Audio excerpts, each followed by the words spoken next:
வணக்கம். சிவன் மாந்திரிகம். இந்த மாந்திரிகத்தில் கொடூரமாக அழிக்கும் கரு செய்வது எப்படி? கரு என்பது மையை வைத்து சொல்வது தான். ஆனால் இந்த கருவை உருவாக்குறதுக்கு எத்தனை வகையான பொருட்களும் எத்தனை வகையான விலங்குகளின் கொழுப்பு, பிச்சு, அதனுடைய உதிரங்கள் தேவைப்படும் என்பதை நாம் இப்போ பார்க்கலாம். கருமாந்திரிகத்தில் 8 வகையான அஷ்ட கர்மங்களும் மிகவும் சீக்கிரமாக வெற்றி பெறத்துக்கு நாம் செய்து வச்சிக்கலாம், செய்து வெற்றியும் பெறலாம்.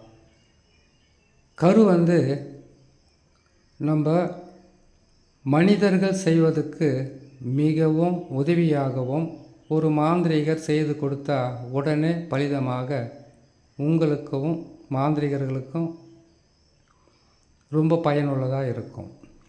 இப்போ கருவை உருவாக்குறதுக்கு உண்டான வழியை தேடலாம். கரு என்பது குழி தைலம், அதுவும் ஒரு கரு மாதிரி தான். பிண்ட தைலம், அண்ட தைலம், மயான தைலம், சுடலை ரசம், வாழை ரசம்னு பல வகைப்படும். இந்த கருவை ஐங்கோலம் சொல்லக்கூடிய அதனுடைய ஐங்கோல மையாகவும் உருவாக்கலாம். முதல்ல நாம் செய்ய வேண்டியது, கரு உருவாக்கணும்னு முடிவு பண்ணிட்டா எல்லா வகையான இதில் நமக்கு விலங்குகளுடைய பொருட்கள் தேவைப்படுறதும் இருக்குது. மயானத்தில் எலும்புக்கூடு, மண்டையோடு இதுவும் தேவைப்படுறதும் இருக்குது. சரி, இது எடுக்க முடியாது, எடுத்தால் பிரச்சனை வரும், இல்லை ஒரு சிலருக்கு பயம் இருக்கும். அப்படி இருக்குதுன்னு கேட்டிங்கன்னாக்கா ஐங்கோல மையை உருவாக்கலாம். இல்லை அதுவும் கஷ்டமாக இருக்குன்னா குழி தைலத்தை இறக்குறது அவ்வளவு எளிதான விஷயம் கிடையாது. 50 வருஷங்களுக்கு முன்னாடி இல்லை நல்ல மாந்திரிகராக இருந்து அவங்க காசியில் இல்லை கேரளாவில் இருக்கக்கூடியவங்க பல வருஷமாக அதை பயன்படுத்துகிறாங்கன்னு கேட்டிங்கன்னாக்கா அதுக்கு அவங்க பல ஆண்டுகளுக்கு முன்பதாக அதை எடுத்து சேகரித்து வச்சுருப்பாங்க. அவங்கக்கிட்ட வாங்கி நீங்கள் செய்யலாம் குழி தைலத்தை. ஆனால் குழி தைலன்றது சர்வசாதாரணமாக இந்த காலத்தில் செய்ய முடியாது. காரணம், செய்தால் அரசாங்கத்தால் பல வகையிலும் துன்பங்களை சந்திக்கக்கூடிய சூழ்நிலையாக இருக்கும். அரசாங்கத்தை எதிர்த்தோ அரசாங்கத்துக்கு ஆகாத வேலைகளை செய்து கஷ்டப்படக்கூடாது. கொஞ்சம் நீங்கள் தேடினா அந்த கரு உங்களுக்கு கிடைச்சிடும். சரி, எளிமையான முறையில் செய்யக்கூடிய கருன்றது கேட்டிங்கனாக்கா வேர்களை வச்சு செய்யலாம். இல்லைன்னா பன்றியோட, முள்ளம்பன்றியோட மலம், குடல், பிச்சு, உதிரம் இதை வச்சு ஒரு கரு செய்யலாம். ஆனால் இதில் எந்த நன்மையும் செய்ய முடியாது, கெடுதல்களை மட்டும்தான் செய்ய முடியும். இந்த கெடுதலை கூட கெட்டதுக்காகத்தான் பயன்படுத்த முடியும். எப்படின்னு கேட்டிங்கனாக்கா சூனியம் வைக்கிறது, ஏவல் பில்லி சூனியம் செய்கிறது, செய்வனை வைக்கிறது, ஒருத்தரை அழிக்கிறது, ஒருத்தரை பிரிக்கிறது, ஒரு குடும்பத்தை நிலைகுலைய வைக்கிறது, சேர்ந்து இருக்கிற கணவன் மனைவியை பிரிக்கிறது, சேர்ந்திருக்கும் பல வகையான நண்பர்களையே பிரிக்கிறது. இப்படிப்பட்ட பாதகத்தை தான் செய்யும் கருமாந்திரிகம்.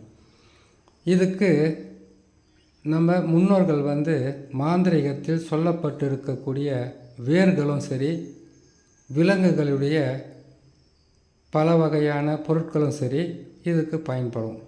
எப்பவுமே கரு செய்யணும்னு கேட்டிங்கனாக்கா ஒவ்வொன்றுத்துக்கும் ஒவ்வொரு கருவை பயன்படுத்தலாம். வசியத்துக்கு ஒரு கரு, வசியத்துக்கு ஒன்று, பேதனத்துக்கு ஒன்று, ஆகர்ஷணத்துக்கு ஒன்று, வித்வேஷணத்துக்கு ஒன்றுன்னு 8 வகையான கரு வேர்கள் மூலியமாக கூட உருவாக்க முடியும். அப்படி உருவாக்கணும்னு நீங்கள் நினச்சிட்டிங்கனாக்கா எட்டி மரத்தில் இருக்கக்கூடிய புல்லுருவி புல்லுருவினா உங்களுக்கு தெரியும்ல, மாந்திரீகம் தெரிஞ்சவங்களுக்கு முழுமையாக தெரியும். எட்டி மரத்தில் இருக்கக்கூடிய புல்லுருவியை முழுசாக கொண்டு வந்து அதை ஒரு கல்வத்தில் போட்டு நல்லா இடித்து அந்த சாறு எடுத்துக்கணும். கொஞ்சமாக நீர் விட்டு அதை இடித்து அந்த சாறு எடுத்துக்கிட்டிங்கனாக்கா, இடித்ததுக்கு பிறகு சாறு எடுத்ததுக்கப்புறம் அந்த தொக்கு வெளியில் போடக்கூடாது. அதை நிழலில் உலர்த்தி நல்லா காஞ்சதுக்கப்புறம் அதுக்கு நீங்கள் நம்மளுடைய கற்பூரம் போட்டு நீங்கள் அதை எரித்து அதை சாம்பலாக்கி அதனுடன் வேப்பெண்ணெய் இல்லை எட்டி தைலத்தை அதில் சேர்க்கணும். அதோடு சேர்ந்து செவ்வாய்க்கிழமை இறந்து செவ்வாய்க்கிழமையே எரிக்கப்பட்ட ஒரு உடலின் சாம்பல் கொஞ்சம் தேவைப்படும். அதுக்கப்புறம் முச்சேந்தி மண், இடுகாட்டு மண், சுடுகாட்டு மண், இது மொத்தமே சேர்த்து ஒரு மைய உருவாக்கினா கரு கெட்டது செய்கிறதுக்கு மிகவும் உதவியாக இருக்கும். இதே கருவை மயான சாம்பல் கலக்காமல் அப்படியே சேர்த்திங்கனாக்கா துஷ்ட ஆத்மாக்களை, துஷ்ட ஆத்மானா என்ன, ஒருத்தரை பேய் பிடிச்சிட்ருக்கோம், ஒருத்தரை காட்டேரி பிடிச்சிக்கிட்டு இருக்கோம், ஒருத்தரை சங்கிகள் பிடிச்சிக்கிட்டு இருப்பாங்க, ஒருத்தருக்கு மோகினி பிடிச்சிக்கிட்டு இருக்கோம், ஒருத்தருக்கு உதிர காட்டேரி பிடிச்சிருக்கோம், ஒருத்தருக்கு அவங்க வீட்டில் இருக்கிறவங்கள சேர்த்து அவங்கள பிடிச்சிக்கிட்டு இருப்பாங்க. அந்த மாதிரி இல்லை வெளியில் இருக்கும் துர்மரணம் ஏற்பட்டு அவங்கள பிடிச்சிக்கிட்டு இருப்பாங்க. இது எல்லாமே செய்கிறதுக்கு எட்டி மரத்தில் இருக்கக்கூடிய புல்லுருவி பயன்படும். அடுத்தது இன்னொரு கரு உருவாக்குற வழியும் இருக்குது. அந்த கருவாக்கப்பட்டது வேப்ப மரத்தில் இருக்கக்கூடிய புல்லுருவியை எடுக்கணும். அந்த புல்லுருவியை எடுத்து ஏற்கனவே சொன்னார் கல்வத்தில் போட்டு நல்லா இடித்து சாறை எடுத்து தனியாக வச்சுக்கணும். அதுக்கப்புறம் வேப்ப மரத்தினுடைய புல்லுருவியை இடித்ததுக்கப்புறம் அந்த திப்பு நிற்குது இல்லைங்களா, அதை நிழலில் தான் உலர்த்தணும். வெயிலில் எப்போவுமே வெயிலில் உலர்த்தக்கூடாது. நிழலில் உலர்த்தி காஞ்சதுக்கப்புறம் கற்பூரம் போட்டு எரித்து அதே வேப்பெண்ணெயை விட்டு அதை மையாக்கி வச்சுக்கிட்டு இந்த சாறு இருக்கு இல்லையா, அவங்கக்கிட்ட கொடுக்கும்போது அந்த சாறையும் கொஞ்சம் சேர்த்து போட்டு நீங்கள் கொடுக்கலாம். வேப்ப மரத்தில் இருக்கக்கூடிய புல்லுருவி பார்த்தீங்கன்னாக்கா வீட்டில் இருக்கக்கூடிய செய்வன பாதிப்பு, ஏவல் பில்லி சூனிய பாதிப்பு, செய்வனையால் சூனியத்தால் ஒருவர் பாதிக்கப்பட்டிருந்தால், குடும்பத்தில் பல வகையான பிரச்சனைகள் இருந்தால், இல்லை தொடர் கஷ்டம் துன்பம் இருந்தால் அதிலிருந்து விளக்கிறதுக்கு இந்த வேப்ப மரத்தில் இருக்கக்கூடிய புல்லுருவி பயன்படும். அடுத்ததாக புளிய மரத்தில் இருக்கக்கூடிய புல்லுருவி. புளிய மரத்துலேயும் சரி, வேப்ப மரத்துலையும் சரி, எட்டி மரத்துலையும் சரி, எந்த மரத்துலையாவது இருக்கட்டும், அதில் இருக்கக்கூடிய புல்லுருவிகள் ஒரு வேளை புளிய மரத்தில் கேட்டிங்கனாக்கா அதில் இருக்கக்கூடியது நன்மையை செய்யுமா, கட்டாயமாக செய்யும். அதுவும் வளர்ச்சிக்கு, வாழ்க்கையில் வளர்ச்சி பாதையில் போகிறதுக்கு, தொழில் வெற்றிக்கு, தொழிலில் இருக்கக்கூடிய பல வகையான தடைகளை நீக்கி வெற்றி பெறத்துக்கு உதவியாக இருக்கும். ராஜவசியமும் செய்யலாம், தனவசியம் செய்யலாம், ஜனவசியம் செய்யலாம், குடும்ப வசியம் செய்யலாம், தொழில் வசியம் செய்யலாம், தன ஆகர்ஷணம் செய்யலாம். இது எல்லாமே புளிய மரத்தில் இருக்கக்கூடிய புல்லுருவிக்கு மிகவும் சக்தி வாய்ந்ததாக இருக்கும். அப்புறமா ஆலமரத்தில் இருக்கக்கூடிய புல்லுருவி, இது ஒரு மனிதனை மிகப்பெரிய ஒரு வெற்றி பாதைக்கும் மிகப்பெரிய வெற்றிகளை பெறுவதற்கும் இந்த புல்லுருவி உதவியாக இருக்கும். ஆலமரத்தில் இருக்கக்கூடிய புல்லுருவியை வச்சாக்கா அந்த ஆலமரம் போல மிகவும் வலிமையாகவும் மிகப்பெரிய ஒரு வெற்றியும் பெற்று பல வகையில் லட்சக்கணக்கில் கோடிக்கணக்கில் பணத்தை சம்பாதிக்கிறதுக்கு உதவியை கொடுக்கறது. எந்த தொழில் செய்தாலும் அது பெருசாக வெற்றி கொடுக்கணுன்னாக்கா அதுக்கு ஆலமர புல்லுருவி கட்டாயமாக தேவைப்படும். மற்ற புல்லுருவிகளை பொறுத்த வரைக்கும் உங்களுக்கு எந்தெந்த மரத்தில் இருக்குதுன்னு பாருங்கள். இந்த புல்லுருவிகள் மிகவும் நல்ல நிலையில் வேலை செய்யும். அரச மரத்தில் இருக்கக்கூடிய புல்லுருவி இந்த ஊரில் இருக்கிறது பார்த்திங்கனாக்கா அரசியல்வாதிங்க, இல்லைன்னு கேட்டிங்கன்னா தொழில் அதிபருங்க, பெரிய வியாபாரிங்க, அப்படி இல்லைன்னு கேட்டிங்கனாக்கா பணத்தை முதலீடாக போட்டு செய்கிறவங்க யாராக இருந்தாலும் பணத்தில் பல வகையிலும் வெற்றி பெறணும், பணமே வாழ்க்கையாக இருக்கிறவங்களுக்கு அரச மரத்து புல்லுருவி மிகவும் உதவியாக இருக்கும். சரி, இந்த புல்லுருவிகளை எப்படி எடுக்கிறது அப்படின்னு கேட்டிங்கனாக்கா, இப்போது எட்டி மரத்தினுடைய புல்லுருவி எடுக்கணும்னா செவ்வாய் இல்லை சனிக்கிழமை எடுத்துக்குங்க, இல்லை அமாவாசை நேரத்தில் எடுங்க.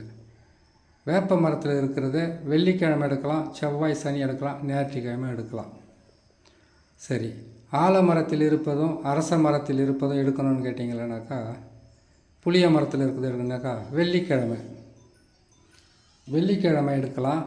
அதோடு சேர்த்து நீங்கள் வியாழக்கிழமை எடுக்கலாம், புதன்கிழமை எடுக்கலாம். இதோட பௌர்ணமி நேரத்துலேயும் அமாவாசை நேரத்துலேயும் எடுக்கிறது மிகவும் உதவியாக இருக்கும். இது எடுக்கிறதுக்கு முன்னாடி மஞ்சள் நூல் காப்பு கட்டணும். காப்பு கட்டி உங்களுக்கு தான் சாப நிவர்த்தி, மூலிகை சாப நிவர்த்தி எல்லாம் தெரியும் இல்லைங்களா? தெரிஞ்சால் தெரியுதுன்னு சொல்லுங்கள், தெரியலனாக்கா மூலிகை சாப நிவர்த்திக்கு ஒரு மந்திரத்தையும் மற்ற எந்திர சாப நிவர்த்தி, மந்திர சாப நிவர்த்தி இது எல்லாமே இருக்குது. அதுக்கு ஒன்று தனியாக ஒரு பதிவு போட்டுடலாம். இதுலேயே அது கலந்து வேணாம். இப்போ வெள்ளிக்கிழமை, புதன்கிழமை, வியாழக்கிழமை இந்த நாளில் அமாவாசை பௌர்ணமி இந்த நாளில் இந்த நல்ல வேலை செய்கிற இந்த புல்லுருவிகளை எடுக்கலாம். எடுக்கிறதுக்கு முன்னாடி மஞ்சள் நூலால் காப்பு கட்டி அதுக்கு அவல், பொரி, கடலை, பத்தி, சூடம், மல்லிகைப்பூ, சில பலகாரங்க, இதுக்கு பழம், முக்கணி தேவைப்படும். இது எல்லாமே வச்சு மஞ்சளால் அந்த புல்லுருவிக்கு நீங்கள் மஞ்சள் பூசி குங்குமத்தை வச்சு அபிஷேகம் பண்ணி அதுக்கப்புறம் அதுக்கு தேவையான பூஜை புனஸ்காரம்லாம் பண்ணி கற்பூரத்தை ஏற்றி இதுக்கு எலுமிச்சை பழம் இல்லைன்னா கல்யாண பூசணிக்காய் பலி கொடுக்கணும். இதை கொடுத்து முடிச்சுட்டு இதுக்கு உண்டான மந்திரத்தையும் மூலிகை சாப நிவர்த்தி உண்ட மந்திரத்தை சொல்லிவிட்டு அதுக்கு பிறகு நீங்கள் அதை பிடிங்கிட்டு இந்த மாதிரி செய்து பதப்படுத்தி வச்சுக்கணும். அந்த காலத்தில் கேட்டால் ஏன தந்தத்தில் வச்சுருக்காங்க. அதுக்கப்புறம் கேட்டிங்கனாக்கா ஒரு சின்ன சிமியில் போட்டு அடைச்சி மயானத்துங்கள்லையும், அதுக்கப்புறம் ஏரி ஓரம், ஆற்று ஓரம், மரத்துங்களில் வச்சுருக்காங்க. இப்போல்லாம் வீட்டுக்குள்ளே வைக்க முடியாது, வைக்கவும் கூடாது. வெளியில் எங்கேயாச்சும் ஏனத்தந்தமெல்லாம் எடுக்க முடியாது, அரசாங்கத்துக்கு பிரச்சனை வரும், அதை ஒதுக்கிடுங்க. மற்றபடி நம்மளுடைய பாட்டில்களெல்லாம் பதப்படுத்தி வச்சுக்கலாம். இல்லைன்னு கேட்டிங்கனாக்கா மை டப்பாங்களில் பதப்படுத்தி வச்சுக்கலாம். இதை நீங்கள் மையை உருவாக்கிட்டீங்கன்னாக்கா இதை நீங்கள் புதைச்சி வைக்கிற இடம்னு பார்த்தீங்கன்னாக்கா, கெட்டது செய்யணுமா இடுகாட்டில் தான் புதைக்கணும். இடுகாட்டில் புதைக்க முடியாதுங்க, ரொம்ப கஷ்டமாக இருக்குது அப்படின்ற ஒரு சூழ்நிலை இருக்கீங்களா, சுடுகாட்டில் புதைச்சி வைங்க. இல்லைன்னா எரிமேடையில் வச்சு எடுத்துக்குங்க.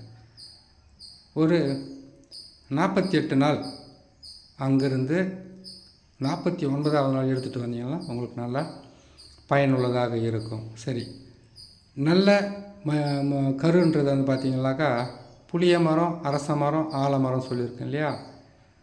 இப்போது இதனுடைய கரு எங்கே வைக்கிறேன்னு கேட்டிங்கன்னாக்கா, உங்களுடைய ஊருக்கு பக்கத்தில் இருக்கிற அம்மன் கோயில்களில் வைக்கலாம், இல்லை சிவன் கோயிலில் வைக்கலாம், இல்லை பிள்ளையார் கோயிலில் வைக்கலாம். ஒரு மாந்திரீகத்துக்கு பயன்படுத்துகிறத எப்படி கொண்டு போய் கோயிலில் வைக்கிறது, நல்லது செய்கிறதுக்கு நீங்கள் கோயிலில் பயன்படுத்தலாம். அது அங்கே வச்சுட்டு 48 நாள் பொறுத்து எடுத்து அதை நீங்கள் பயன்படுத்துங்க. உங்களுக்கு நல்ல வெற்றியும் கரு மாந்திரிகத்தில் பல வகையான நன்மைகளும் செய்யும். இதிலே உரு தெரியாமல் அழிக்கின்ற கரு மாந்திரிகமும் இருக்குது. அது ஒவ்வொரு பதிவாக போடுறேன், கேட்டு பயன்பெறலாம். நன்றி, வணக்கம்.